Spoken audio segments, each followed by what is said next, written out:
Welcome to our 200th episode. And I want to just say a thank you to all who completed our listener survey. This is really important to me. It just helps me so much get to know you and what your struggles are. And of course, you can always reach out and email me, contact me through our website. We do have people that do that. And of course, I love to read your messages and your thoughts about the podcast and episodes that we've had.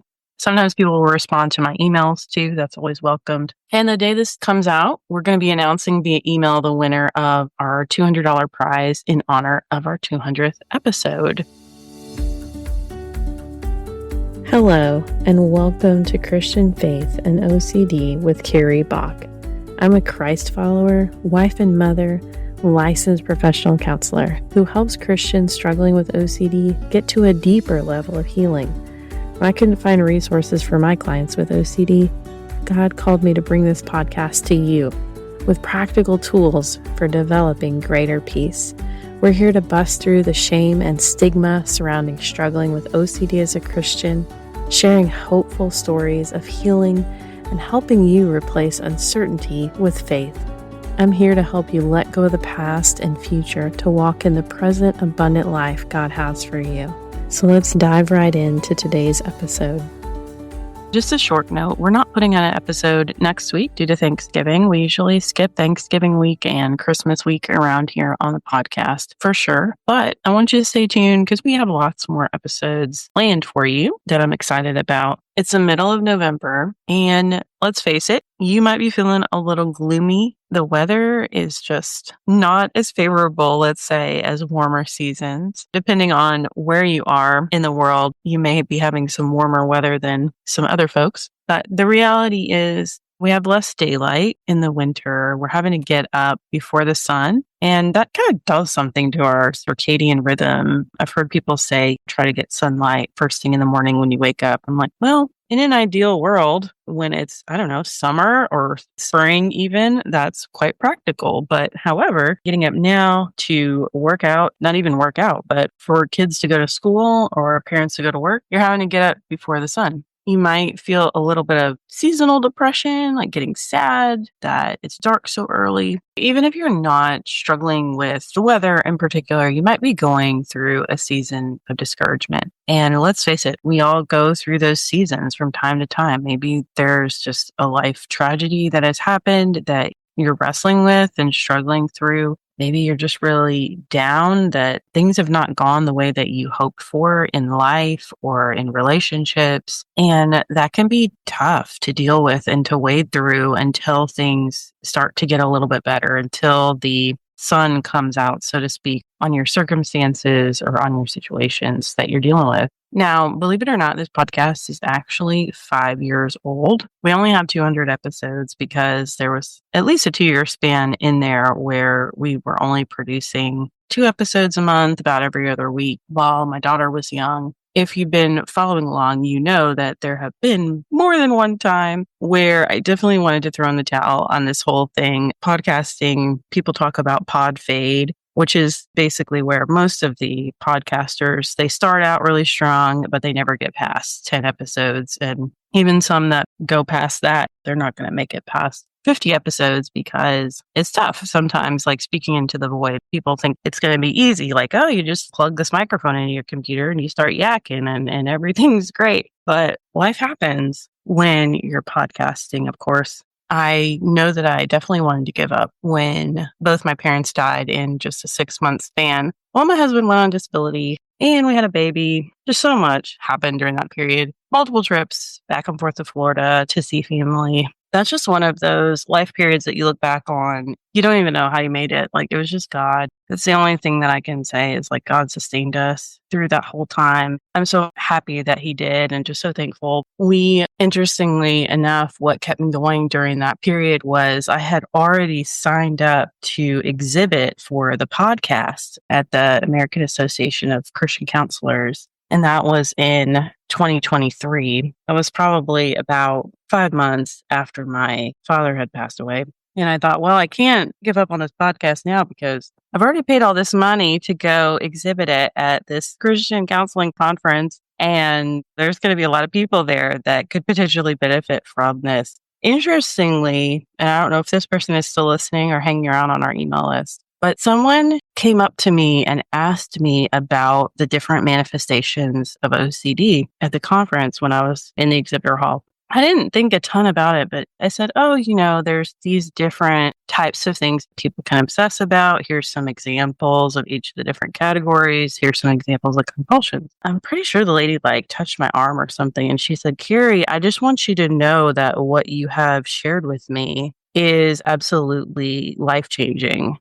And I was like, wow. Okay. And that's something that really sticks out to me. I don't know if that was the moment maybe that she realized that she was dealing with OCD. I don't know if she realized maybe that one of her family members or a child is possibly having some of these symptoms. But I just really see how through all of the hard times, there's a purpose and there's a reason and there's a calling that I'm here. And I think that's something that I've always gone back to in difficult times is God called me to this work and this ministry. The day that God says, I don't want you to do this anymore, that's a different story. I don't perceive that happening at this point in time just because the need is so great out there for these kind of messages of hope, encouragement to the Christian OCD community. And I don't see a ton of people putting them out. There are a few people here and there that are speaking into this space, but it's just more rare in general. Another time I wanted to give up, I shared previously, probably on our rebrand episode, that had to do with just feeling like the podcast wasn't growing and it was actually declining. And there was some kind of shift in the way that Apple Podcasts did things that made it look like it was declining, or actually it's really the other way. We had inflated numbers previously, but all of that aside to say that I definitely hit a breaking point where I felt like, why am I still doing this? It's not producing the fruit really that I was hoping that it would.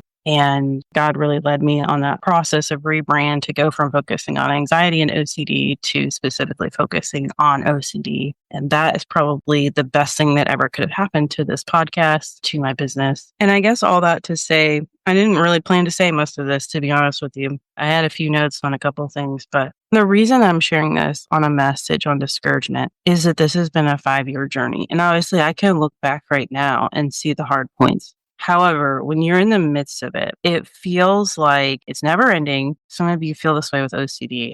It's never ending. It's going to last forever. It's going to be terrible, horrible, awful the whole time. And I really want you to challenge that. That doesn't have to be the story, and typically is not people's story. Typically, you're not in a period of intense suffering for a long, long time. There definitely may be months or even sometimes years of suffering with something, but it's not at the same level of intensity. You learn to manage it, or you learn to deal with it differently, or God gives you more strength. God gives you more grace to get through it. But what I've learned through the process is so much of this is just about showing up and doing what you believe God has called you to do and what He is asking you to do at this point of obedience right now. And that may really hit some of you okay, what is it that I have felt like God has been wanting me to do? And I've just kind of stalled out oh yeah, that might be nice. Well, I could do that, but I'm not really sure. But the Holy Spirit's been speaking to you that you need to do the thing. And so I just encourage you to do the thing,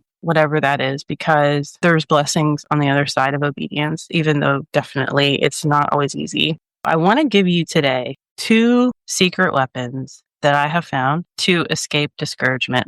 I want you to think of these things as muscles. They're like muscles. The more that you engage with them, they can be developed, they can be strengthened. And the first is contentment. So many of us are familiar with Philippians 4:13, right? I can do all things through Him who strengthens me. We may quote that verse in all kinds of contexts. However, do you know what verses 11 and 12 say that are right before that? Where Paul says, I've learned in whatever situation I am to be content.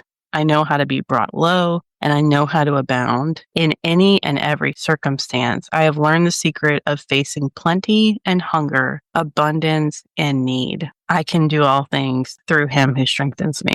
Paul says he has learned. That's a really interesting word there, right? Because I think a lot of people perceive contentment as, it's like this feeling and you just have it somehow. I don't know, it just magically appears. But Paul says he's learned And that lesson probably didn't come easy for him. I know for me in my own life, the lesson of contentment has not come easy. And probably I really started to learn this during my divorce process from my first husband way back in 2015. I used to be a very discontent person. I was definitely focused on a lot of things that I didn't have. Oh, I wish I had this, or I wish I made more money or lived in this kind of place, or I wish I had this type of like professional accomplishment, would become jealous of other people and all of that. It's just a lesson that I've had to learn over time and through various situations. And when my first husband left, he took half the furniture, which of course is fair. And I'm not saying that like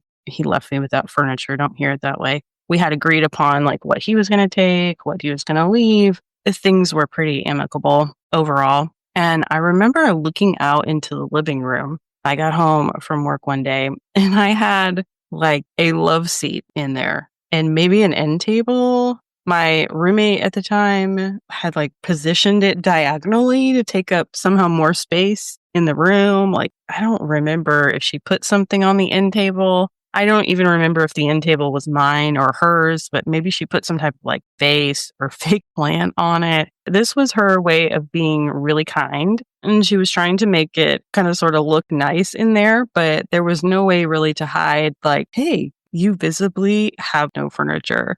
And now, not only that, like you don't have a dining room table where you can sit and eat. Over time, we found things on Facebook Marketplace and rented a little truck from Home Depot to go pick up this used furniture. And my friends were really gracious. I found this couch. I don't remember if I paid like $50 for it or if it was free. I don't remember. But my poor friends, we had all these stairs in the house and they trucked this really heavy couch upstairs. They were just like huffing and puffing and panting by the time they got done with it. And I felt so bad. I was like, oh my, but thank you for bringing this couch up here. I know it was a lot and super heavy. It was one of those like old, heavy duty, like solidly built couches, super comfy.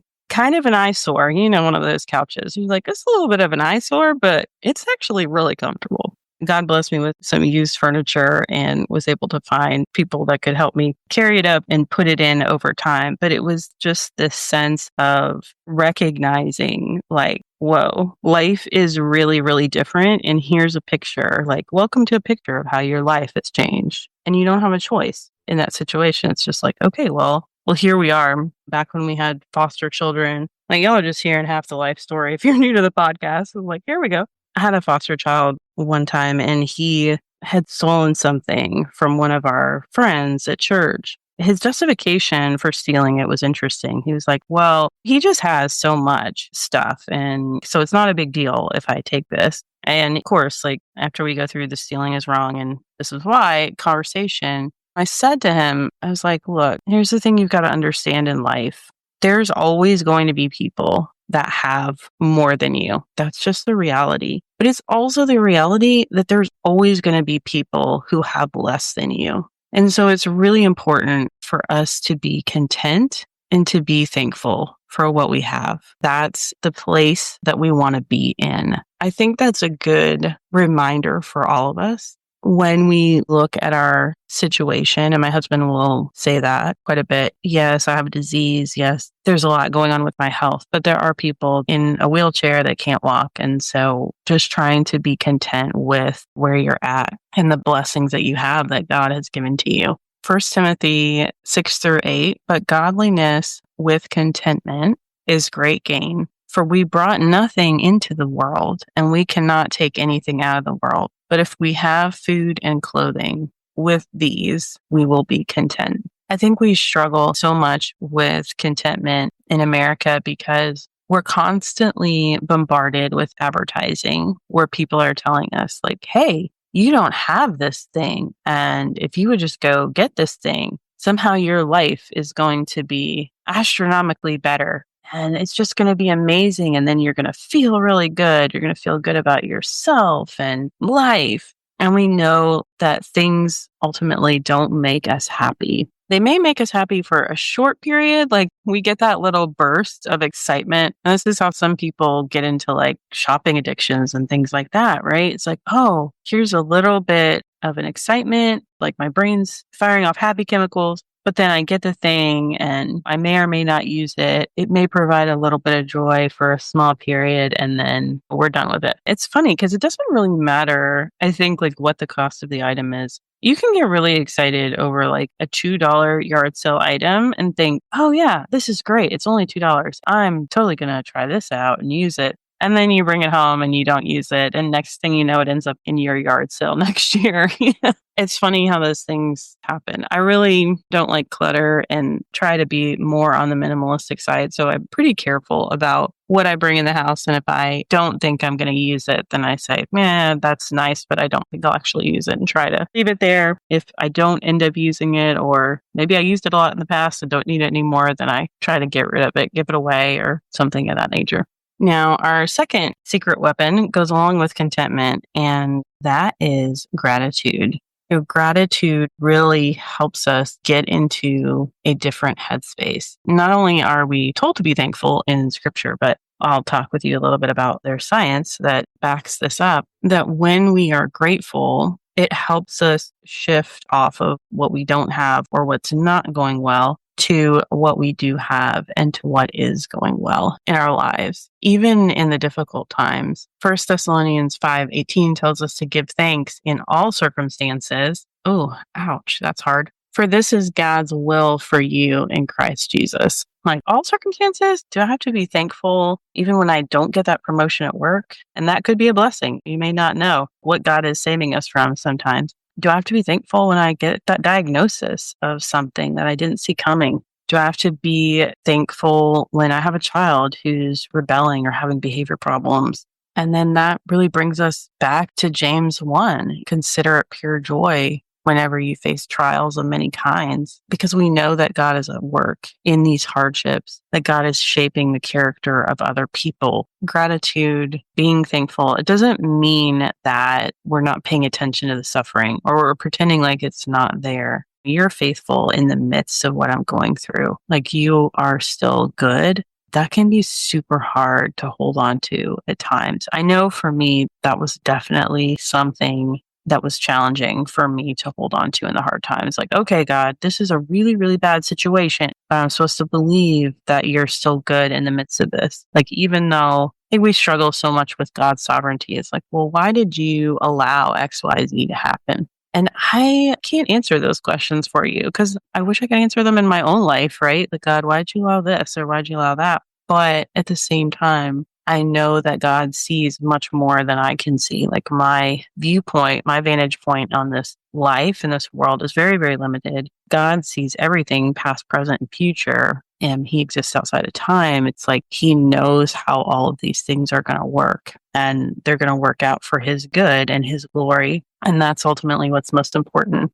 I've had to learn to be intentionally thankful in those challenging times. I can remember just driving in my car and being really thankful for my car, being thankful for seeing a sunrise, being thankful for just little glimpses of God's blessings. This is something that you struggle with. If you struggle with contentment and you struggle with gratitude, I really encourage you maybe to start writing some of these things down, maybe in the morning or before you go to bed. Just jot a couple notes down. You can even put it in a planner. I've done that in the past, just writing. And a lot of times what I would do is write something specific about that day, like a specific area where I saw God working or a specific thing that I was thankful for regarding that particular day. I think that can make a difference because a lot of times we just want to be very global in our Thanksgivings. Like, oh yeah, I'm thankful for my family and I'm thankful that I have a place to live.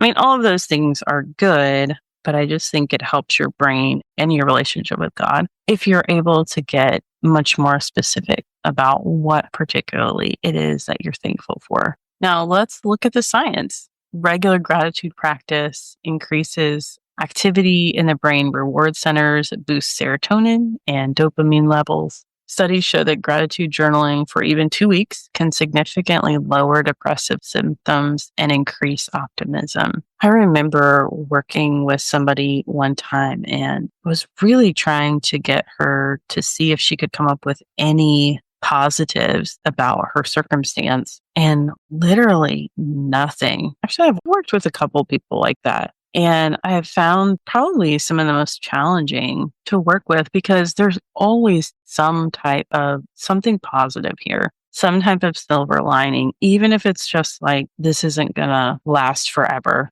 Or I'm getting closer to God through this. I'm getting closer to relationships with others through the situation. Learning to be mindfulness can lower cortisol, a stress hormone, and just help with nervous system regulation, which I talk about mindfulness quite a bit because I think it can be super helpful for OCD, allowing you to slow down your thought process, become more aware of what's happening to you internally. And that is what I believe is a crucial component in terms of OCD treatment and recovery, regardless of what route you go down. If you go down a exposure and response prevention route, I mean, you have to be aware of your triggers. You have to be aware of what's OCD and what's not OCD. If you're doing ICBT, I have a self-help course on that. But if you're doing ICBT, you have to really look at the thought process and the sequence of thoughts that are leading up to engaging in a compulsion. And it can be hard to trace that backwards and slow down. But over time, people learn how to do that and they recognize which types of thoughts and the sequence of thoughts, particularly the reasoning process and the order, is important. That leads to someone feeling like, oh, this is urgent. I've got to do this. I've got to engage in this compulsion. Like it has to happen in order for me to be okay somehow.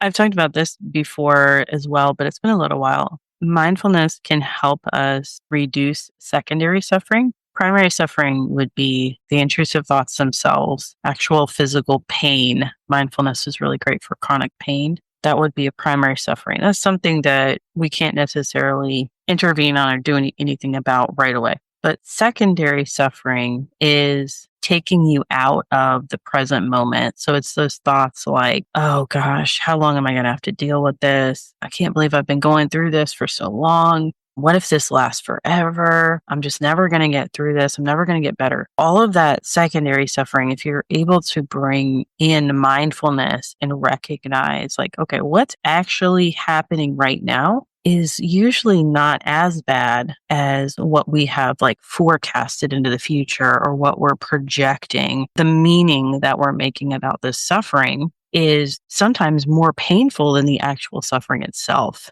if that makes sense. Mindfulness allows us to hone back on the present moment, what's actually happening here that can really reduce that secondary suffering. In closing, I want you to think about, what does this look like for you? What does contentment and gratitude, those working together, how can you cultivate this practice more in your life? That when you find yourself becoming discontent about something, to say, you know what, I'm actually really grateful for what I do have. I'm actually really grateful for this over here. I'm going to intentionally choose not to focus on what I don't have so that I can intentionally focus on what I do have. And know that your season of discouragement, if you're going through that at all, know that doesn't have to last forever, that there will come a time where the sun will shine again, where things get a little bit better, where God will open up some different doors for you. It may be tough in the midst of that growth process. We come out on the other side of suffering, hopefully a different person, a person that is more aligned with Christ and who he wants us to be,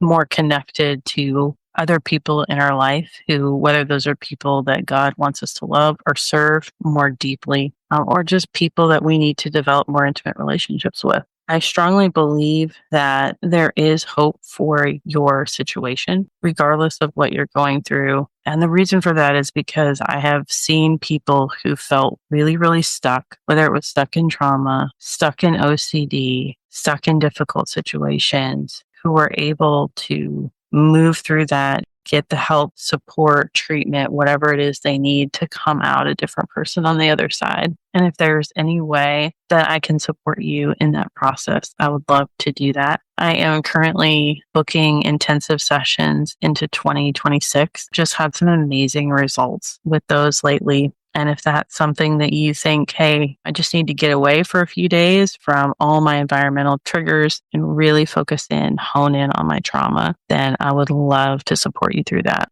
You can reach out via the contact page at carriebach.com. Until next time, may you be comforted by God's great love for you. Were you blessed by today's episode? If so, I'd really appreciate it if you would go over to your iTunes account or Apple Podcasts app on your computer if you're an Android person and leave us a review. This really helps other Christians who are struggling with OCD be able to find our show. Christian Faith and OCD is a production of By the Well Counseling. This podcast is for informational purposes only and should not be a substitute for seeking mental health treatment in your area.